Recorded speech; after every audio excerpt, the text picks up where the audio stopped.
Detective Conan episode 2 second case the kidnapping of the company president daughter.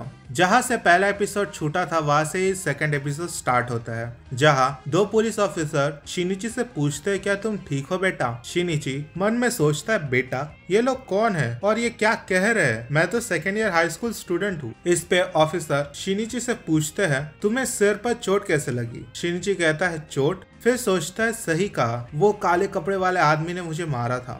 Officer अपने walkie talkie में कहते हैं हमें एक जख्मी लड़का मिला है, हमें ये ग्रेड स्कूल का स्टूडेंट लगता है। शिनिची सोचता है कौन है ये ग्रेड स्कूल का स्टूडेंट, ये लोग क्या कह रहे हैं, ये ऑफिसर बहुत ही अलग व्यवहार कर रहे हैं। ऑफिसर दूसरे ऑफिसर से कहता है इधर कुछ तो हुआ है जिसके वजह से उसके सर पे चोट लगी है। शिनिची वहां से जल्द ही भाग जाता है।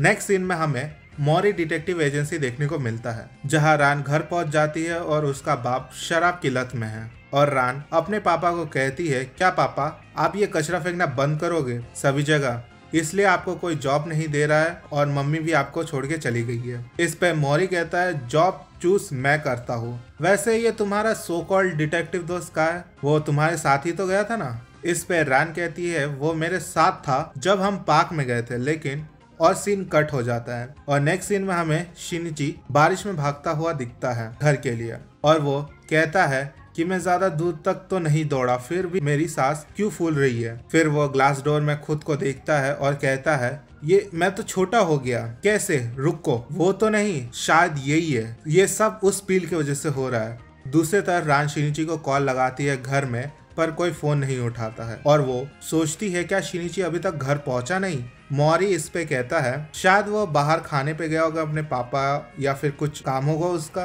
रान कहती है शिनिची के पापा 3 साल पहले ही अमेरिका शिफ्ट हो चुके हैं और वो अकेला ही रहता है, उसके साथ कुछ तो हुआ है मेरे जाने के बाद, मैं उसके घर जाके आती हूँ। नेक्स्ट सीन में शिनिची ट्राई करता है घर में घुसने का, तभी ब्लास्ट होता है और प्रोफेसर आगासा बाहर आते हैं। शिनिची ट्राई करता है कि वो प्रोफेसर आगासा को कन्विंस करे कि वो ही शिनिची है, पर प्रोफेसर कहते हैं क्या तुम शिनिची के रिलेटिव हो, शिनिची का घर उधर है। इस पे शिनिची कहता है मैं ही शिनिची हूँ, ये लो मैं अभी प्रूफ करता हूँ, आपका नाम हिरोशी आगासा है और आप 72 साल के हो और आप एक पागल इन्वेंटर हो जो खुद को जीनियस समझता है और हर समय कूड़ा ही बनाता रहता है, आपके पीछे एक मॉल भी है।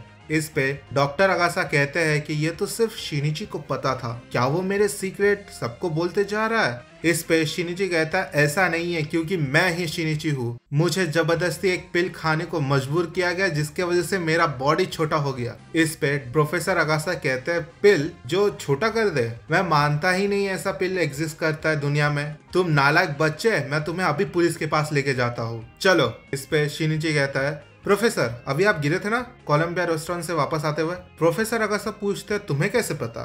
शिनिची कहता है आपका कपड़ा प्रोफेसर, आपका सामने वाला जो हिस्सा वाला कपड़ा है वो गीला है लेकिन पीछे वाला सूखा है, ये सबूत है कि आप बारिश में भाग रहे थे और साथ ही आपका पैंट में मिट्टी भी लगी है और इस एरिया में सिर्फ एक ही जगह है जहाँ ये मिट्टी लग सकती है, कोलंबिया रेस्टोरेंट के सामने जो अभी अंडर कंस्ट्रक्शन है और साथ ही आपके मूंछ पे कोलंबिया स्पेशल मीट सॉस भी लगा हुआ है। इस पे प्रोफेसर आगासा कहते हैं तुम कौन हो। शिनिची कहता है बच्चों का खेल है आगासा जी। तभी प्रोफेसर को समझ आ गया कि ये शिनिची है और उसे घर लाते हैं और कहते हैं पीना कंप्लीट हुआ पॉइजन जो तुम्हें बच्चा बना दे। इस पे शिनिची कहता है हाँ वो बात है, लेकिन शर्म की बात यह है कि मुझे अभी भी बचपन में पहनने वाला कपड़ा फिट हो रहा है। फिर शिनिची कंटिन्यू करते हुए कहता है प्रोफेसर मैं आपके आगे भीख मांगता हूँ, आप जीनियस हो ना, आप कुछ ऐसा दवाई बना दो जिससे मैं नॉर्मल हो जाऊं। प्रोफेसर कहते हैं ये नामुमकिन है, मुझे उस पिल का इंग्रेडिएंट भी नहीं पता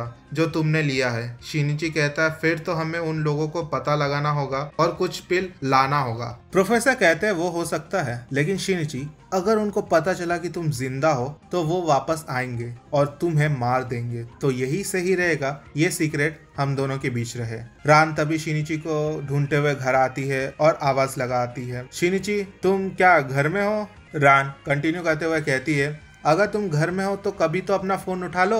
वो प्रोफेसर आगासा को देखती है और शिनिची के बारे में पूछती है, तभी धड़ाम से आवाज आती है और रान उस दिशा में जाती है। तभी उसे एक क्यूट बच्चा दिखता है रान प्रोफेसर से पूछती है कौन है ये बच्चा। प्रोफेसर कहते हैं मेरे दूर का रिश्तेदार है। रान शिनिची से पूछती है तुम्हारा नाम क्या है। इस पे शिनिची कहता है मेरा नाम शिन नहीं। फिर वो अपने पीछे रखे हुए दो बुक को देखता है, एडोगावा रामपन और कोनन डॉयल का, और अपना नाम एडोगावा कोनन कहता है और कहता है मेरे पापा कोनन डॉयल के फैन है। इस पे रान कहती है तुम शिनिची की तरह दिखते हो। इस पे प्रोफेसर कहते हैं ओ रान मैं तो भूल ही गया, क्या तुम इसका ध्यान रख पाओगी कुछ समय के लिए। इसके पेरेंट्स हॉस्पिटल में एक्सीडेंट होने की वजह से भर्ती है, तो वो लोग मुझे देखने को बोले थे, लेकिन मैं अकेला ही रहता हूँ ना। तो इस पे रान कहती है हाँ ठीक है, लेकिन मुझे पापा से पूछना पड़ेगा। इस पे शिनिची आगासा के कान में हल्के से कहता है क्या हो जाएगा जब रान को पता चलेगा कि मैं कौन हूँ अगर मैं उसके घर गया तो। इस पे आगासा कहते हैं पहले तो हमें उन काले कपड़े वालों को ढूंढना पड़ेगा और रान का घर डिटेक्टिव एजेंसी है। इस पे शिनिची कहता है उसके पापा शायद मेरे लिए इन्फॉर्मेशन लेके आए। नेक्स्ट सीन में हमें रान और शिनिची साथ में चलते हुए दिखते हैं और रान कोनन से पूछती है क्या कोई ऐसा है जिसको तुम पसंद करते हो, जैसे स्कूल की लड़की या फिर कोई और। कोनन कहता है कोई नहीं है। रान कहती है मेरे लाइफ में है ऐसा कोई जिसको मैं लाइक करती हूँ। इस पे कोनन मस्ती में कहता है क्या ये शिनिची तो नहीं जिसको तुम ढूंढने आई थी। इस पे रान कहती है सही कहा, वो पहले से ही थोड़ा शरारती था, हर समय खुद की तारीफ और बड़ा मिस्ट्री का दीवाना, लेकिन वो हिम्मत वाला, कूल और डिपेंडेबल है। मैं शिनिची से बहुत प्यार करती हूँ। फिर वो दोनों रान के घर पहुंचते हैं और रान कहती है चलो मैं तुम्हें अपने पापा से मिलाती हूँ। तभी मौरी दौड़ते हुए आता है और कहता है मिल गया 6 महीनों के बाद मुझे पहला केस मिल गया। किसी ने अमीर बाप की बच्ची को किडनैप कर लिया और उसने काला कपड़ा पहना था। शिनिची सोचता है काला कपड़ा वाला आदमी और वो मौरी के साथ टैक्सी में बैठ जाता है। नेक्स्ट सीन में केस लोकेशन दिखता है जहां एक आदमी कहता है बेटी का किडनैपिंग हुआ है जिसका नाम आकिको तानी है जो 10 साल की है। मेरे नौकर ने किडनैपर को अपनी आंखों से देखा है। तभी शिनिची ट्राई करता है फोटो देखने का, बट हाइट छोटी होने के कारण वो फोटो देख नहीं पाता। तभी वो सोचता है क्या मुसीबत है, बच्चे होने का एक फोटो भी देखने को नहीं मिल रहा। तभी वो पूछता है आसपास क्या चल रहा था जब वो किडनैप हुई थी। तो तानी कहता है कि कौन है ये बच्चा। मौरी कहता है मेरे जानने वाला है। फिर वो उसे उठाकर रान के पास देता है और कहता है इस पे नजर रखो। फिर मौरी आसो से पूछता है हमें सब एक्सप्लेन कीजिए क्या हुआ यहाँ। आसो कहता है ये सब तब हुआ जब वो बाहर खेल रही थी। स्कूल से आने के बाद एक बंदा काले कपड़े में आया गार्डन के कॉर्नर से और कहा ये मैसेज इसके पापा को दे देना, अगर वो अपनी बेटी को बचाना चाहते हैं तो 1 महीने के लिए कंपनी को बंद रखना होगा, अगर पुलिस इन्वॉल्व हुई तो ये मारी जाएगी। ये बोल के किडनैपर पाइन ट्री में चढ़कर भाग गया। इस पे कोनन पूछता है क्या उस बंदे का कोई स्पेशल हरकत है। इस पे आसो कहता है मेरी आंखें पहले की तरह नहीं है तो मैं अच्छे से देख नहीं पाता। तो कोनन कहता है ये अच्छी बात तो नहीं है। तो मौरी धड़ाम से उसके सर पर मारता है। रान कोनन से कहती है तुम्हें पापा के काम में डिस्टर्ब नहीं करना चाहिए।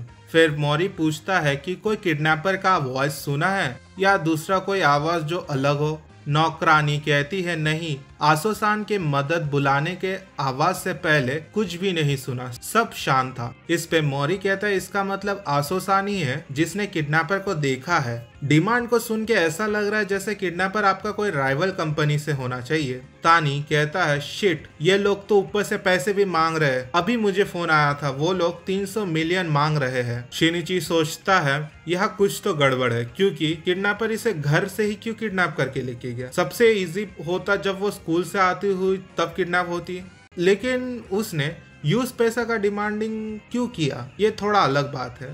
बॉल खेलते हुए रान कोनन से कहती है तुम बहुत अच्छे हो सॉकर में कोनन। शिनिची भी सेम करता है जब वो कुछ सोच रहा होता है। वो कहता है उससे उसका दिमाग तेज होता है। कोनन सोचता है वो शिनिची मैं ही हूँ। तभी बॉल बाउंस करके गार्डन के कॉर्नर में जाता है और वहां से कुत्ता अटैक करने आता है। तभी तानी कहता है ये बहुत रेयर है कि जम्मो स्ट्रेंजर के साथ इतना फ्रेंडली हो। फिर शिनिची सोचता है अगर किडनैपर पाइन ट्री के ऊपर से आया और गया, उसका मतलब इस कुत्ते ने भौंका तो होगा। ये कि मैं समझ गया। कोनन कहता है यहाँ कुछ अजीब बात है कि इस कुत्ते ने अनजान लोग को देखकर भौंका नहीं। इस पे तानी कहता है जम्मो सबसे अच्छा गार्ड डॉग है। फिर मौरी सोचता है रुको 1 मिनट, लेकिन नौकर ने कहा कि सब शांत था, सिर्फ आंसू का आवाज आया था।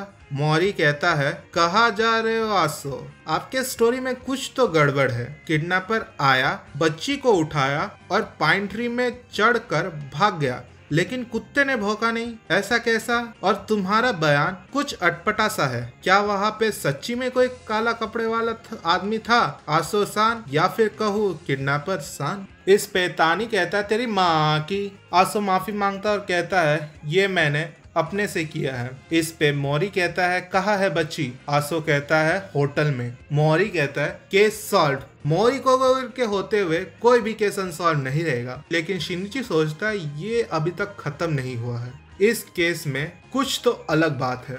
नौकरानी भाग के आते हुए कहती है, सर फोन कॉल आया है आपके लिए। तानी कहता है, मैं बिजी हूँ, उनको बोलो बाद में फोन करे। लेकिन तानी फोन पिक करता है और वहां से आवाज आती है, 300 मिलियन रेडी हो गए क्या? तानी पूछता है, कौन हो तुम? और वहां से किडनैपर कहता है, अभी फोन किया था ना तुम्हें, मैंने ही तुम्हारी लड़की को किडनैप किया है। इस पे तानी कहता है, ये हो ही नहीं सकता, किडनैपर तो हमारे सामने है। मौरी आसो से पूछता है, तुम्हारा कोई मददगार था क्या? इस पे आसो कहता है, मैं अकेला ही था, विश्वास कीजिए। कोनन सोचता है ये आदमी सही कह रहा है। एक बार किडनैप होने के बाद वो फिर से और एक बार शायद किडनैप हो चुकी है, और जो दूसरा किडनैपर है वो बहुत खतरनाक है। किडनैपर कहता है, मैं सबर नहीं कर पा रहा हूँ, पैसा मुझे जल्द ही चाहिए। तानी कहता है, प्लीज मेरी बेटी लौटा दो। तभी फोन में आके को कहती है, मैं स्कूल के स्टोर रूम में हूँ, मुझे बड़ा चिमनी दिख रहा है विंडो से। इस पे मौरी कहता है, बड़ा चिमनी जो स्कूल के स्टोर रूम से देखे? ज्यादा इन्फॉर्मेशन तो नहीं है, और कौन सा स्कूल की वो बात कर रही है वो भी नहीं है। कोनन सोचता है किडनैपर बहुत ही घबराया हुआ है, अभी उसका लोकेशन जो पता लग गया है, हमें जल्द ही बच्ची को बचाना होगा। रान कहती है, क्या कर रहे हो कोनन? कोनन कहता है, बहुत टाइम हो चुका है किडनैप हुए उसे, तो मैं फिगर कर रहा हूँ शायद वो आसपास ही होंगे। मौरी कहता है, वो ज्यादा दूर नहीं जा सकता छोटी बच्ची को लेकर, लेकिन अगर हम लोग आसपास भी देखें तो भी बहुत स्कूल है। तभी कोनन जम्मो के साथ निकल पड़ता है आकिको को ढूंढने के लिए। शिनिची कुत्ते के साथ बच्ची को ढूंढते हुए सोचता है चिमनी जो उसने देखा है वो शायद फैक्ट्री या बाथ हाउस होगा। इस एरिया में सिर्फ 5 स्कूल है जहाँ से चिमनी दिखता है। फिर से कोनन जम्मो के साथ आकिको को ढूंढने जाता है, जहाँ कोनन कहता है बच्ची ने शायद बिल्डिंग को चिमनी कहा है। स्कूल जहाँ से ये बिल्डिंग दिखता है वो है फुताबाशी मिडिल स्कूल। वो जम्मू के साथ निकलता है। नेक्स्ट सीन में किडनैपर कहता है, पैसे को हियाकुजी पार्क के बेंच में रख दो, जब पैसा मेरे पास आ जाएगा तब बच्ची तुम्हारे पास आ जाएगी। बाद में किडनैपर बच्ची से कहता है, हम लोगों का डील हो गया है, मतलब तुम्हें मरना पड़ेगा। तभी वहाँ कोनन आ जाता है और जम्मो अटैक करता है किडनैपर के ऊपर, और कोनन आकिको को बचाता है, लेकिन किडनैपर जम्बो को भगा देता है और वो कोनन को मारने का कोशिश करता है। उसे फुटबॉल दिखता है और वो किक करता है, लेकिन उसका किक भी कमजोर हो जाता है। कोनन को किडनैपर बेसबॉल बैट से पकड़ लेता है और वो गिर जाता है। कोनन सोचता है, अगर मुझे क्रिमिनल मिल भी गया, मैं इस बच्चे के बॉडी में ना मैं किसी को पकड़ नहीं पाऊंगा, ना मैं मार पाऊंगा। तभी वहाँ रान कहती है जो उस किडनैपर को कराटे चॉप देती है और वो कोनन और आकिको को बचाती है। बाद में मोरी कहता है, किडनैपिंग केस सॉल्व, मैंने किडनैपर को पकड़ लिया। आकिको अपने पापा से कहती है, किडनैपिंग का आइडिया मेरा था पापा, आप बहुत बिजी होते हो और आप सिर्फ काम करते रहते हो, तो मैंने ही आसो अंकल से कहा था मुझे किडनैप करने के लिए, ताकि आप मेरे साथ कुछ टाइम बिताओ और कंपनी से ब्रेक लो। इस पे मोरी कहता है, तो मेरा पहला किडनैपिंग केस एक फेक केस था।